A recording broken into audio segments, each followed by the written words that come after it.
கிறிஸ்துவுக்குள் அன்பான கர்த்தருடைய பிள்ளைகளை, இன்றைய வேத வசனமும் ஜெபமும் சங்கீதங்களின் புஸ்தகம் 119 சங்கீதம் 141 வசனம்.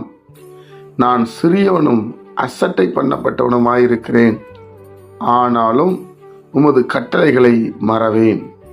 என் அன்பு கர்த்தருடைய பிள்ளைகளே, சில நேரங்களில் நம்ம வாழ்க்கையில் கஷ்டங்களும் நெருக்கமும் போராட்டமும் வரும்போது நாம் எல்லாரும் சொல்லக்கூடிய ஒரு வார்த்தை என்ன என்று சொன்னால், நம்மளெல்லாம் யாரு கவனிப்பா, இவ்வளோ வேதனைப்படுகிறோமே, அசட்டை பண்ணப்படுகிறோமே, கடவுள்னு ஒருத்தர் இருந்தா நம்மளை எப்படி காப்பாற்றிருக்க மாட்டாரா அப்படின்னு சொல்லி நம்மளுடைய இருதயம் சோர்ந்து போகும் பிரியமானவர்களே. ஆனால் இங்கே சங்கீதக்காரன் சொல்லுகிறான், நான் சிறியவன் தான், நான் அசட்டை பண்ணப்பட்டவன் தான், ஆனாலும் கர்த்தருடைய கட்டளைகளை நான் மறக்க மாட்டேன், அவருடைய கட்டளையின்படி வாழ என்னை ஒப்பு கொடுப்பேன் என்று சொல்லி இங்கே எழுதுவதை நாம் பார்க்க முடிகிறது. இதனுடைய பிள்ளைகளே, இன்றைக்கு நீங்கள் கூட இந்த நிலைமையில் இருக்கிறீங்களா? சிறியவனா இருக்கிறேன், அசட்டை பண்ணப்படுற சொந்தக்காரங்க மத்தியில், நண்பர்கள் மத்தியில், உடன் பிறந்தவர்கள் மத்தியில், தலைவர்கள் மத்தியில் அசட்டை பண்ணப்பட்டு உங்களை என்னெல்லாம் யாருமே கவனிக்க மாட்டாங்கன்னு சொல்லி ஒருவேளை நீங்கள் சோர்ந்து போயிருக்கிறீங்களா? உங்களுக்காக கர்த்தர் பேசுகிறார். கட்டளைகளை மறக்காதீங்க. கட்டளை என்ன சொல்லுது அதில் பிரியமாக இருங்க. அந்த கட்டளையை கை கொள்ளணுங்கிற எண்ணம் நமக்குள்ள வரட்டும்.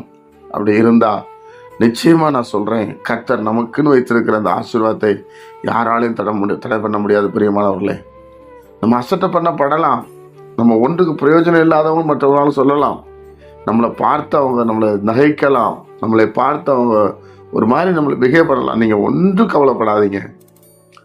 இங்கே சங்கீதக்காரன் எழுதுகிறார், உமது கட்டளைகளை நான் மறவேன், அது எனக்குள்ள நீருற்றாய் புறப்பட்டு கொண்டே இருக்கிறது, கட்டளையின்படி செய்யணுங்கிற எண்ணம் எனக்குள்ளே வந்து கொண்டே இருக்கிறது என்பதை அவர் எழுதுகிறதை பார்க்க முடிகிறது. என் அன்பு கர்த்தருடைய பிள்ளைகளே, அதனால நம் கலங்கி போக தேவையில்லை. நமக்கு ஒரு தகப்பு நல்ல தெய்வம் இருக்கிறார், ஆண்டவராகிய இயேசு கிறிஸ்து.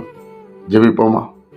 பரிசுத்த பிதாவே, உம்முடைய குமாரன் இயேசு கிறிஸ்துவின் நாமத்தில் வருகிறோம். நான் சிறியவனும் அசட்டை பண்ணப்பட்டவனுமாயிருக்கிறேன், ஆனாலும் உமது கட்டளைகளை மறவேன். ஆண்டவரே, இந்த நாளை நீர் எங்களுக்கு ஆசீர்வதித்து தாரும். நாளையுடைய சமாதானம் எங்களுக்குள்ள உண்டாகட்டும், மேன்மை உண்டாகட்டும், உங்கள் பிரசன்னம் எங்களுக்குள்ள இறங்கி வரட்டும். கேட்கிற ஒவ்வொரு பிள்ளைகளையும் ஆசீர்வதியும், நன்மையினால் நிரப்பும். இயேசு கிறிஸ்துவின் மூலம் ஜெபிக்கிற நல்ல பிதாவே, ஆமென்.